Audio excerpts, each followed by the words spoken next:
Good morning, I'm Hank Stoddard here at Red Carpet Regency Lanes. Welcome once again to our 30th consecutive year of Bowling with the Champs. And today, our second round, our third round, but our second match in the quarterfinals.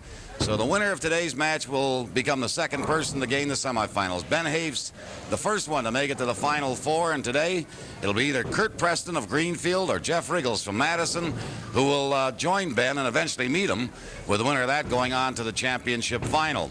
As you're probably aware, you should be by now, it's an elimination type tournament. The loser eliminated, of course, the winner going on, based on a 3-game total pin count for the 3 games. So we bowl 3 individual games. The winner of the high 3 goes on to the next round.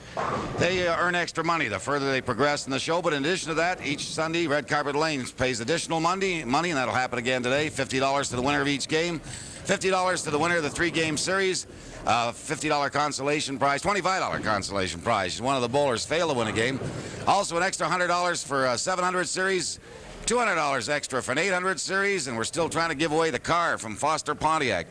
You're looking at a new 1985 Pontiac Fiero. It's revolutionary in styling, performance, and handling.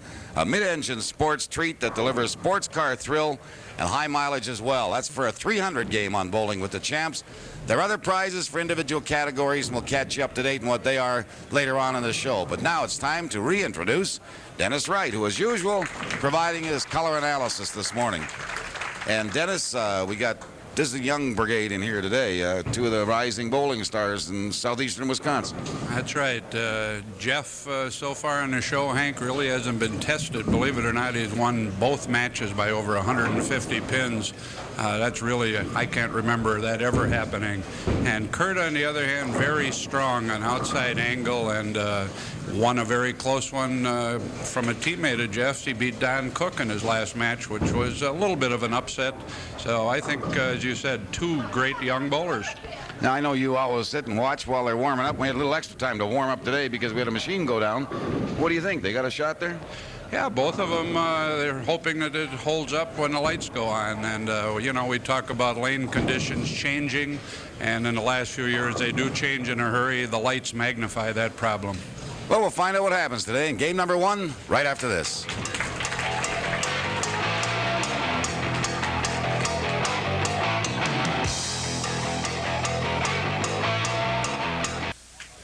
All right, we're just about ready to go here this morning. And Dennis, you mentioned Kurt Preston strong from the outside. Does that indicate that taking a different approach to how to get to the pocket? Well, that's the way he's played in his first 2 matches. He doesn't cover a lot of boards. He only covers them once at any rate. And Jeff rolls the ball all the way from that foul line and goes over the boards a couple times with an awful lot of turn. Okay. We got some people to show you before we get going here this morning. The first one is certainly an attractive young lady, and that is Denise Dumke. She works for Hal Leonard Music Publishers here in Milwaukee. And we go from her to George Vales, who is our, what's George? What's George?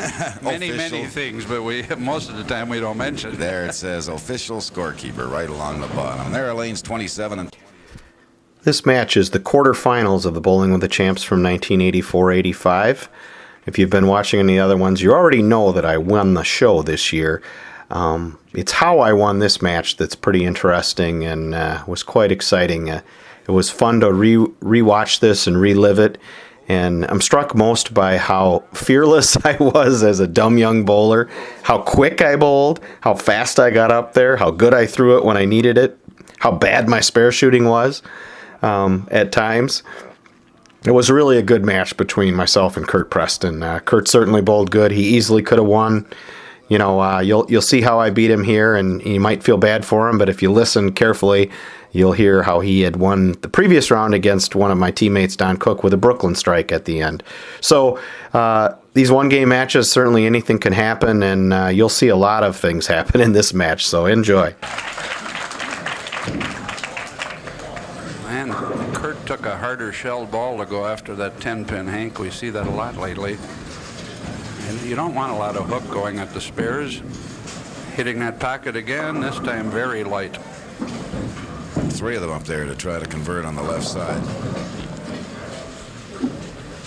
And Kurt Preston trying to get our first strike of the match here on the left lane, lane 27, coming into the pocket. There they go. Well, that might have been a double, and probably should have been. Oh, he's strong. Upper body strength, I guess you'd call that, right?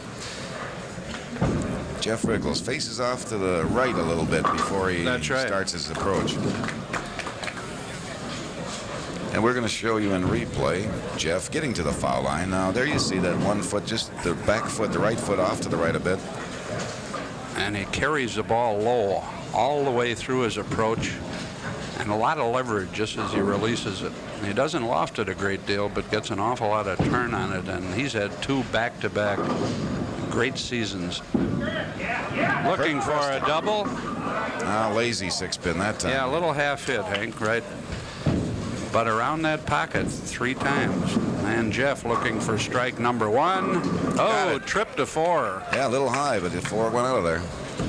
Bowlers like that. And know they've trusted the ball. You get a good kick with the 2-pin. And again, the hard shell ball right at that 10-pin. Well, we showed you Jeff and his approach. Here's Kurt. And Kurt with a very classic 4-step delivery. Nothing complicated at all. Good forearms and good follow through and a strong outside angle. Jeff on the right lane. These bowlers don't waste any time. And again, almost identical to the one he had on the other lane. And you're right. They don't waste a lot of time. Get up there and throw the ball.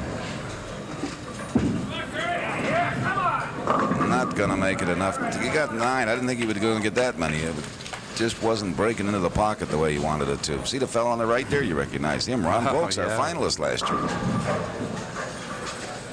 Ron is the corner man here this morning for Kurt Preston.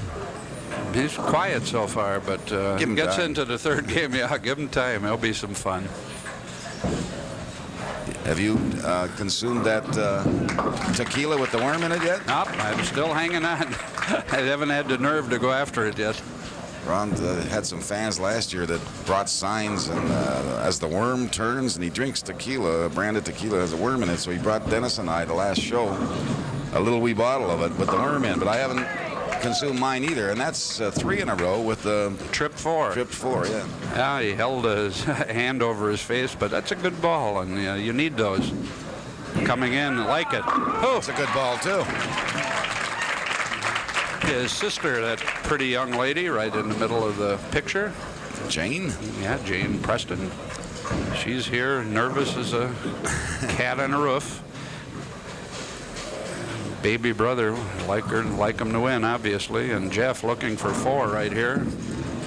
Got a chance. He liked that better than any of the 3 that preceded it, probably, and he doesn't carry the strike. It's the way bowling is. Those real good ones sometimes don't carry. The off hits often do.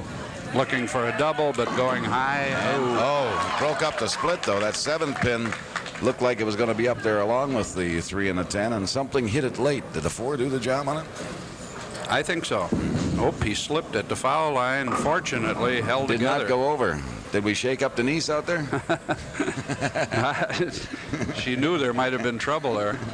Did a little dance there when he released the ball. And Kurt off to the left, using all of the angle of that bowling lane, and got it. Jeff was checking his shoe after that, so sometimes you can get a little drop of water or almost anything. And water normally would make it stick, Hank. That's what I said. But didn't he stick or did he slide? No, I think he slid, but maybe he did stick. That's one. He's back in the pocket. Well, he wasn't out of it. No, he left the 10. He only left once in the 2nd frame, and that almost got to the pocket for the 2-4-5. So after 6 frames of game number 1, the lead is in favor of Jeff Richgels for Madison. Kurt Preston was hoping to get one there to try to catch up a bit, but the 7 wouldn't go down. And about exactly an 18-pin lead, and that was a good ball. A 5-pin went right in front of the 7. And the bowlers like to hit that 5-pin on the light hit. I say, rather have it carry. Curls that little finger for added lift. Right on the spare. So no opens for either bowler through the first 8 frames. And we'll show you the strike by Jeff Richgels in replay here. He felt it had a chance. And there it goes. Now we're back live. This one also makes it. Boy, he's getting all kinds of hits. Light mixer there. He's been a little high a few times and tripped the 4. He likes it when he can swing that ball a little, and it seems to be working very well today. He's in the 220 bracket. There's Kurt Preston back in there. He's going to set a record. We're going to be done by 11 o'clock. They're bowling We so started quickly. at 10:30. What? Started taping at 10:32, and that's a little unusual. Well, we were a little late this morning because of the mild weather. It's a beautiful day as we tape here today. First really great weekend of this He likes spring. it. And again, that light hit, this time the 5-pin, being hit by the ball, taking out the 4-7, now working on 230, possible 250, Hank. Boy, that's 2 3-baggers for him, and the only thing preventing a 7-bagger was Nothing that wrong solid with that 10 he one. left, but Kurt Preston with a double. So what have we got? About a 28-pin lead now for Jeff Richgels. Both of the bowlers with that foundation strike in the 9th frame, both of them working on a string. Later in this month of May, Jeff Richgels will graduate from University of Wisconsin-Madison. Journalism school. Yeah. That seems like an honorable profession, wouldn't you say? I would think so. Fellas There are a don't few work very hard exceptions, at but we've got some distinguished people here, and after we get this 10th frame out of the way and get into the second game, we'll tell you about some of the people who are here this morning. I'll also tell you about Jeff Richgels and his journalism career. He's already an award winner. He's doing pretty good at bowling, too. Really, he's got a shot at it, Hank. Oh, No. that one broke right on the end. Did he get a It little didn't- slower with that one? Yes. And that's why it climbed to the head pin, leaving the 3-6, because he seemed to hit the same spot. And the change in speed, of course, changes the direction of the ball. Oh, he ripped that one, and he stays right in this game, Hank. Can he win it? He cannot win it if Jeff spares. If Jeff does not convert this, Kurt can win it. Well, And he can win it. First open of the game, and it's a chop for Jeff Richgels in the 10th, and so he finishes with 222. A big, big turnaround, believe me. Kurt needs this strike. He needs this strike to win this game and take the lead after game 1. It looked like he was way out of it. He's got, just that high. Now he leaves a 2 on the left. But a 6-pin deficit, and he was 30-some pins down. Can't feel too bad about it. He'd like to win that $50, of course. 216 if it brings these That's two right. in. 216, 6 pins. And Jeff does have a tendency, if there's any weakness in his game, at times he will miss some spares. Kurt Preston with a strong finish for 216.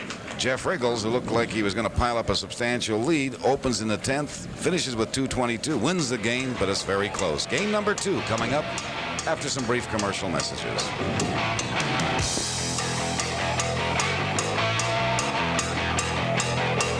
Greenfield, we're in the quarterfinals of Bowling with the Champs. The winner of this match this morning will advance to the semifinals to take on Ben Haves, who was our first 3rd round winner. And here's Kurt Preston, who rallied late to keep it close, Dennis. Really, 38-pin deficit in the 8th frame. And a turnaround in the 10th frame, and a nice start. He's powerful. Oh, he cleared the deck in a hurry when he throws that ball the way he likes to. And that's the way he likes to. Frame 1. Jeff Richgels here has to try to bounce back from an open in the 10th frame of the first game. Change balls, Hank. Worked. He went to what they call the nail. That's made by Fab-All. That's the Hammer's little brother or It's something. the little brother, that's right. Presumably does not hook as much, but As the Hammer. as the Hammer. Before the match, we talked to the bowlers about their success on this show this year and their bowling season. And here's what Jeff Richgels had to say. And if they were going to make any changes for this Right. 3rd round. I would like to make one change from my last 2 matches in this match today. I'd like to get a strike in each 4th frame, because then I'll have a shot at the Pontiac Fiero, because I had 2 270s in the last 2 matches. With my 4th frame was the frame I missed. Otherwise, I'd like to do just the same. Well, Jeff wants to. Boy, I hadn't realized it was the 4th frame that messed him up both times when he went for the. He had a shot at 300 game, right? That's right, and he had a strike in the 4th in the first game, but no 270. How about it? Oh, and we got 2 doubles. A late falling 9-pin there, a little late, but it went out of there. Well, they both got the shot at the Pontiac Fiero so far. That's interesting. Guy shoots .222 and changes balls. That's right.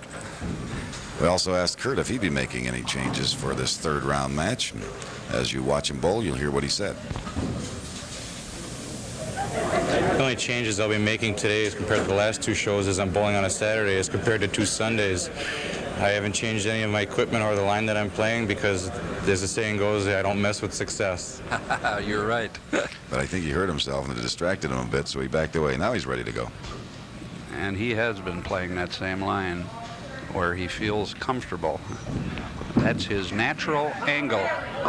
Oh, and a light mixer, and that's 3 in a row from the first frame for Kurt Preston. And Jeff Richgels is going for 3 in a row. And hang on to your seat this Sunday morning. Maybe this is our morning. Maybe we finally give away the car. And there's a bevy of good bowlers. Jeff Selleck, Steve Witkowski, who I used to call John, and he does the same. Matching strike for strike, Kurt Preston and Jeff Richgels in game number 2. And as you said, Hank, why do you change equipment after 222? I guess he gave us the answer, right? Well, in that first game, he had a couple of light ones, and then there were about 3 in a row where he tripped the 4. These have been more solid strikes with this different ball. Well, look at that distinguished crew on the left. Judge Chris Seraphim. In the middle, Tom Collins, and that one got away. Yeah, it didn't get away from him. Came all the way back. I thought he'd missed it. I thought he missed a strike possibility. Tom Collins, former executive director of Variety Club there, and talking with Judge Chris Seraphim, one of our Bowling with the Champs fans every Sunday morning, decided to come on out and pay us a visit. And Tom, now the executive director of the Waukesha Expo Center, handling everything out there in Waukesha. And his favorite bowler is Don Bartz. Hey, and 4 in a row from the beginning. We got 8 strikes here. And it's still going. That strike a little lighter than some of his. Both of them have been light in the 4th frame for both bowlers. Chris's favorite bowler and probably one of the finest bowlers ever in Wisconsin history, of course, Hank Marino. He was telling you we haven't been mentioning Hank enough lately, right? Yeah, we talk about Hank every so often, but time marches on, I guess. I guess so. Going for 5, he likes it. Yes, sir. Oh, did he like it? Yeah, the 10th pin, the last one to go, but it went, and we've got 5 in a row from the first frame for Kurt Preston and that bevy of young, excellent bowlers down there giving them high fives. We'll see it again, Dennis. Now, you'll watch momentarily, Hank. Maybe you'll see a bit of the 8-10. Let's watch it. Yep, there it is. You bet. How about this one? No, sir. No.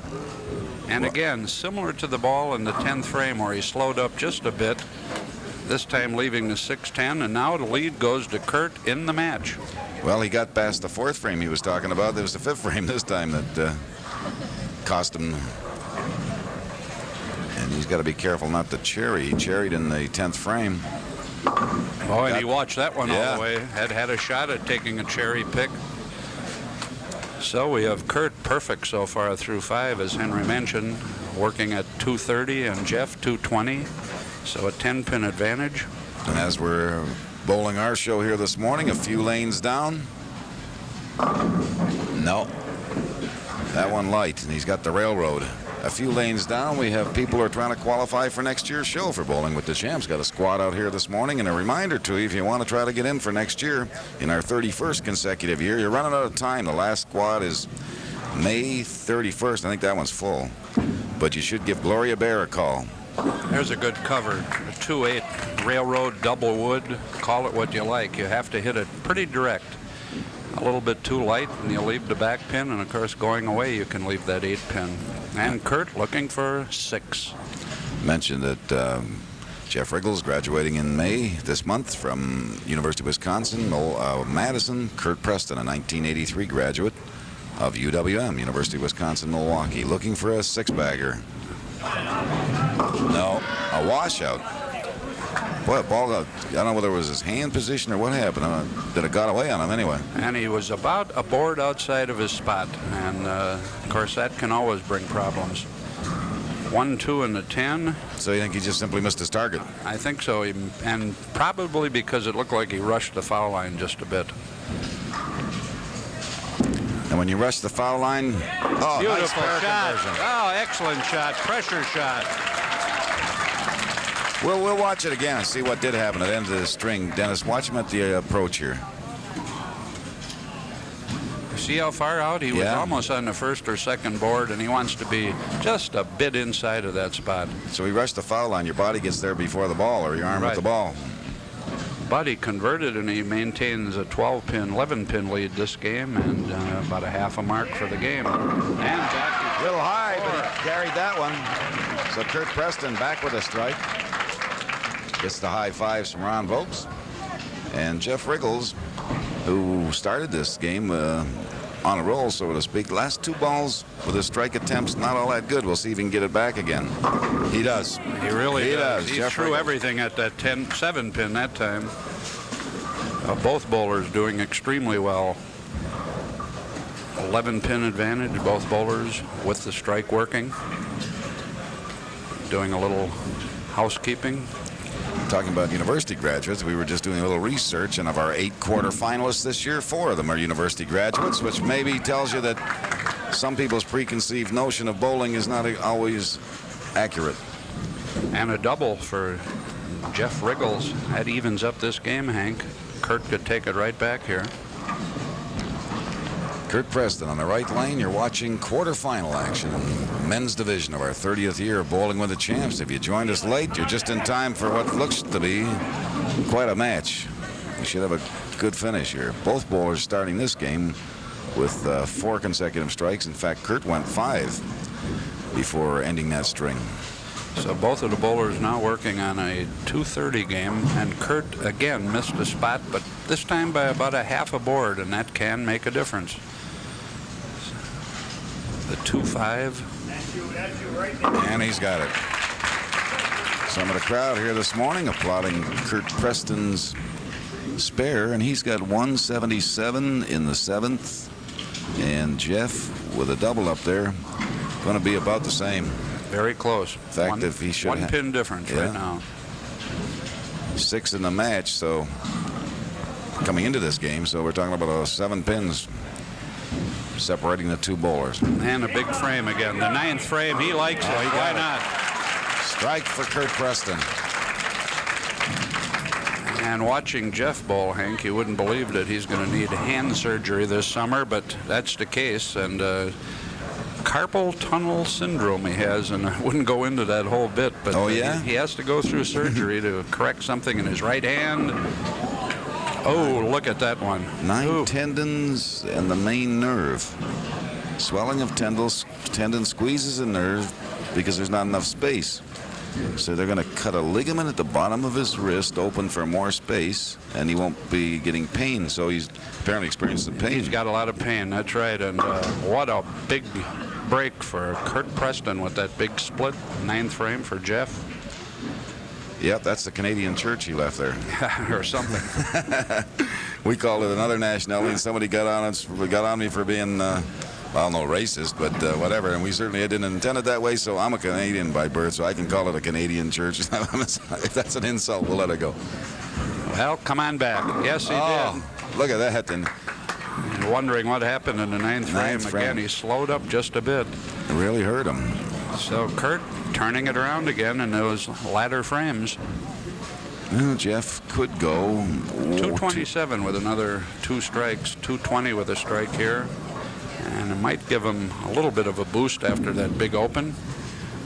Oh, and he tripped at 4 again. He still looks disconsolate, though, because of the 9th frame. And you shouldn't, because he's thrown 8 strikes out of, possible 10. He could go 9 strikes. That's not a good score for 9 strikes, I would say.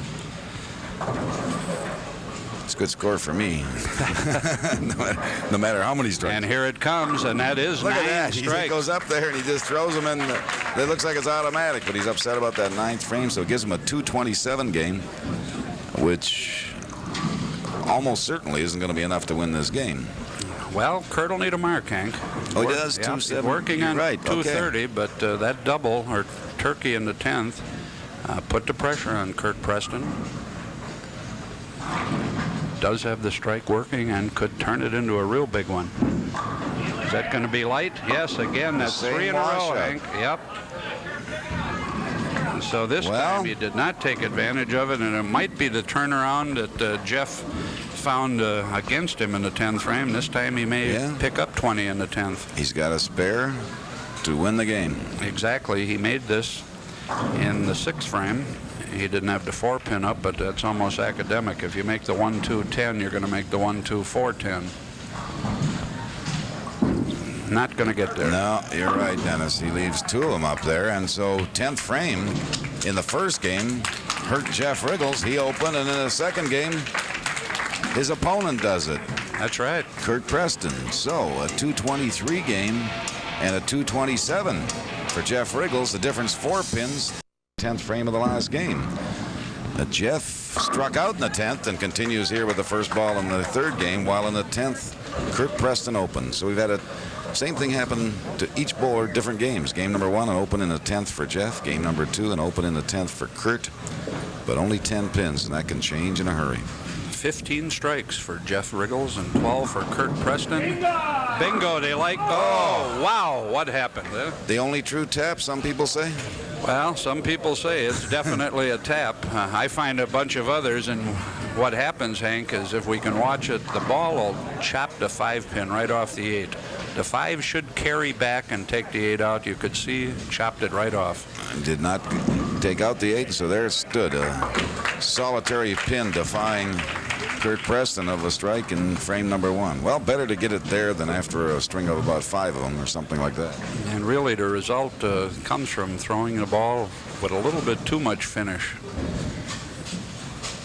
So you can be too good, you're saying? Right. You strive for perfection. Sometimes it goes against you in this game.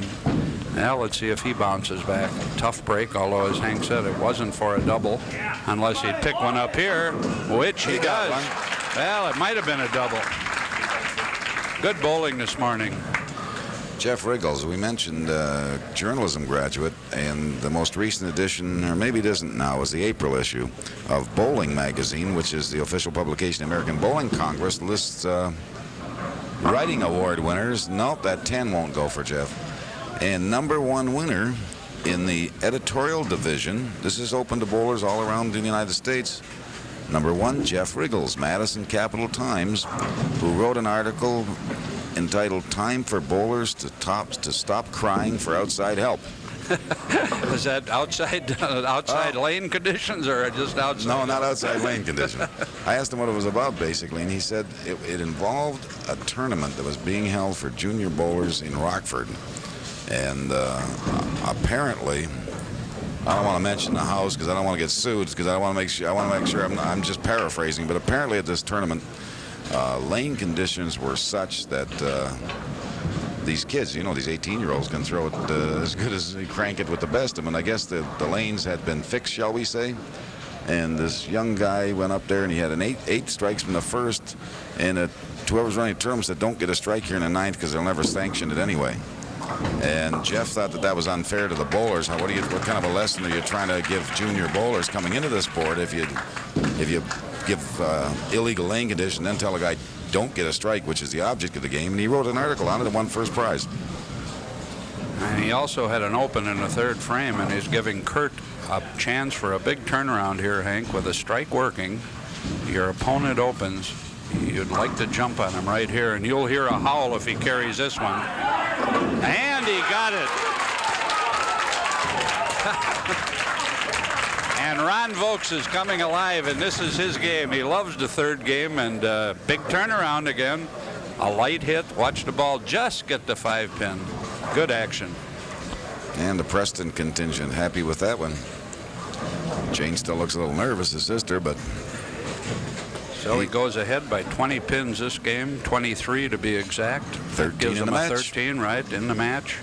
And as important, he has the double working. He could add 10 right here. And do you notice one other difference from game number 1? They're taking a little more time now. I think they're smart. Mm-hmm.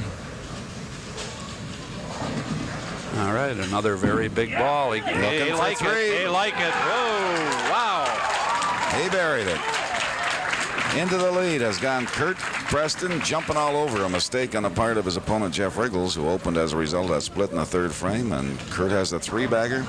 And now Jeff is going to have to start getting some strikes. Well, that's a way to start. And we're going now into the 5th frame of the 3rd game, which means it's Miller time. As you're undoubtedly aware, bowlers getting strikes in the 5th frame of the 3rd game. Each show won a special award from Miller, and in the 3rd round, it's a carry bag, I believe. A llama bag. He's got a bag. Took everything on the left side out. He got the Miller Award. He got the double. And he puts a little bit of pressure on Kurt Preston right here. Well, we see it again. That is net. I thought, where's that left-handed ball coming from?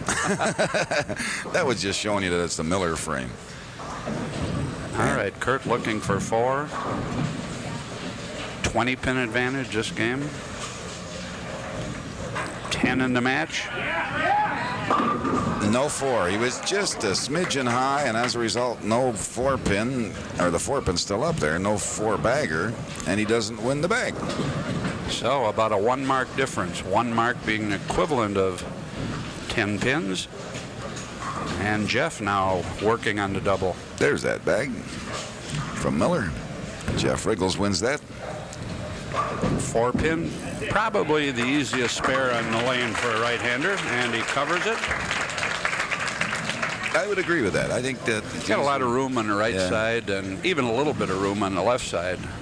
So that should be the easiest spare. So some people say the 5-pin, but not really. A lot of room on both sides of that 5-pin. And you're right, Hank. They are taking time. Takes a deep breath. Could be big money. We're talking $5,000 at a winner. And, of course, the loser today, $1,000. Kurt Preston trying to get back on that strike range, and he has it. And he does. A strike here would just about tie up the match, Hank. We mentioned Kurt 22 pins ahead in the game, trailed by 10. And Jeff also not rushing and wants a re-rack.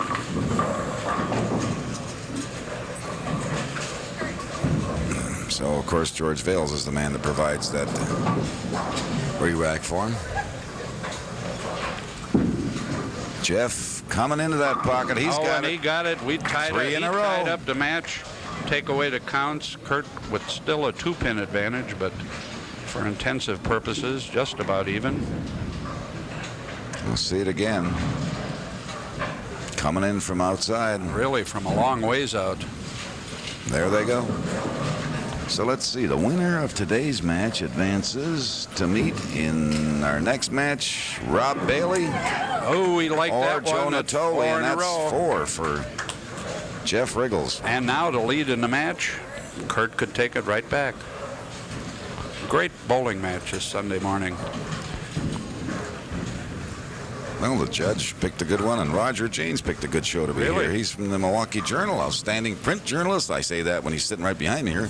But he's better. See how big he is? I know. If we're not nice to him, he'll get A.J. Foyt on our case. He's Roger, of course, the auto racing writer, too, for the Journal. Real bad break there, Hank. 4-9. Not a bad ball. You're pretty close to being right where you want to be on a 4-9, huh? The 8-10 and the 4-9, very unfair. This one more so than the 8-10 because you throw a good finishing ball. You usually pay a penalty, although it's makeable. It's makeable. No. Well, an open in the 7th frame and an opening for Jeff Richgels, his opponent. Really, he took the lead in this game now by about 12 pins, and he had 10, so a big turnaround right there in the 7th frame. But 3 big ones to go. We've seen what's happened in the 10th frame in game 1 and 2. There you see 4 working for Jeff Richgels. Kurt, lane 27. Every ball important at this stage, and he's right back with a strike. So he's really had a 4-pin and a 4-9. I'm talking about Kurt Preston. He might have had them all, and a solid 8-pin in the first frame. Bowled extremely well, and the 8-pin has been his bugaboo. 4-9, 8-pin. Well, Coming back from an open Jeff Richgels, you can see there with 4 consecutive strikes, and does not carry the 5th one because the 10 pin's still up there. Roger's writing a story on our Bowling with the Champ show, and he's also writing a story on Channel 18's Bowling Game with Lee Rothman and Tom Cole. We got to bowl them again, don't we? That's right. Senior Olympics or coming what? up at the end of May, I think May 31st, over at Bolero Lanes. Opening of the Senior Olympics, and he's stuck again, it looked like. Yeah, a little dance again, but he got the pin. Well, 11 pins now. Kurt with a strike working. Kurt, chance for the double, yeah? Yep. 21 pin difference in the match. Big 9th frame coming up. Well, I see, I was concerned in that first game that we were going to be done in about a half an hour instead of an hour. They're going so fast. Now we'll probably be rushed at the end. All right. Oh, almost the dinner bucket. The back one went out, but he still got those 3 on the left side. And the danger when you leave up more than one is what happened to him in the 10th frame of the first game. And the count, very important, because it takes it from over 2 marks to under 2 marks. Goes from 21 down to about 18. That's if he converts. Kurt strike working. Be careful. Wow, what an opening. 181 through 8. What through an 9. opening. Right here, Kurt can take the lead in the match, Hank. A double. He needs a double. He's got the strike up in the 8th. He needs 1 here in the 9th. He leads by 5 this game. Trailed by 10. Strike working. Big opening. Well, we'll just be quiet and let you watch it, because this is the key shot of the match coming up right now. We would mention he's been a little bit high on this lane, and we'll see what happens. 4 pin and a 4-9.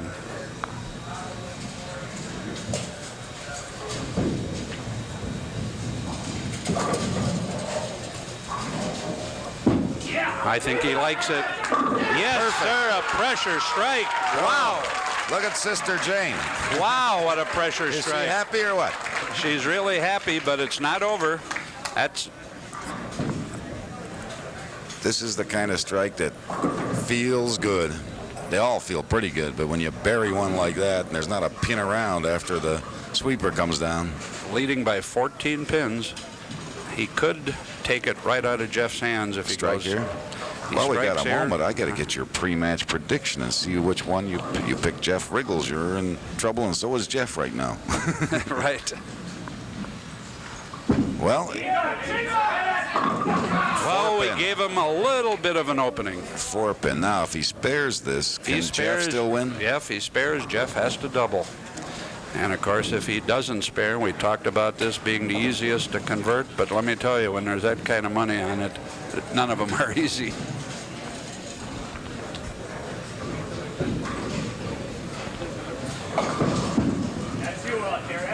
All He's right. got the spare. And it would behoove him to get 7 pins or better. If he hasn't closed them out. If he gets 7, If he or gets better, 7, he'd have to. Jeff would need a double to win it. If he Okay. gets 6, Jeff would not need a double. Of course, if he gets 7 or better.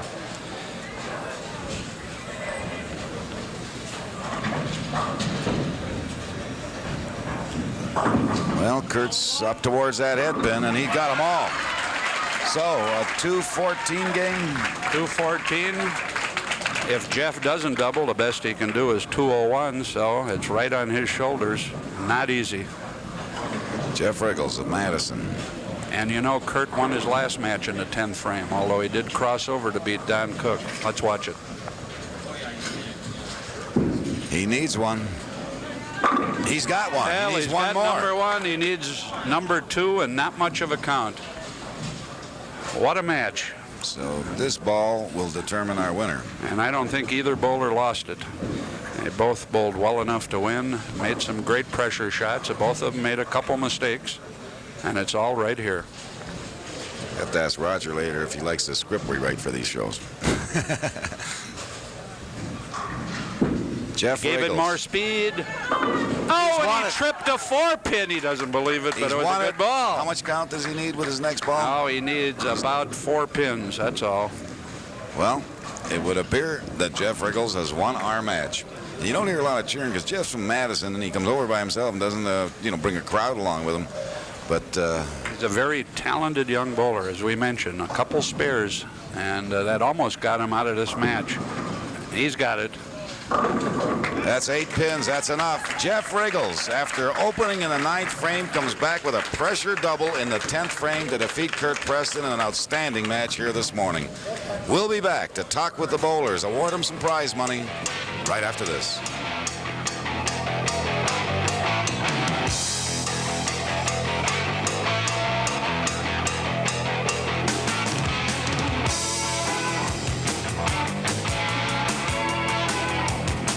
At Red Carpet Regency Lanes with some money for the bowlers. Mike?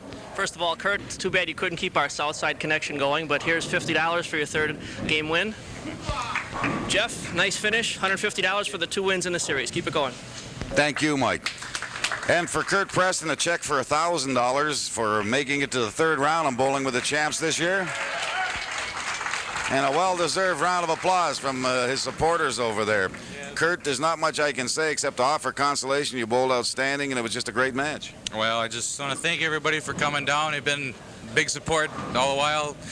Just sorry I couldn't give them anything better.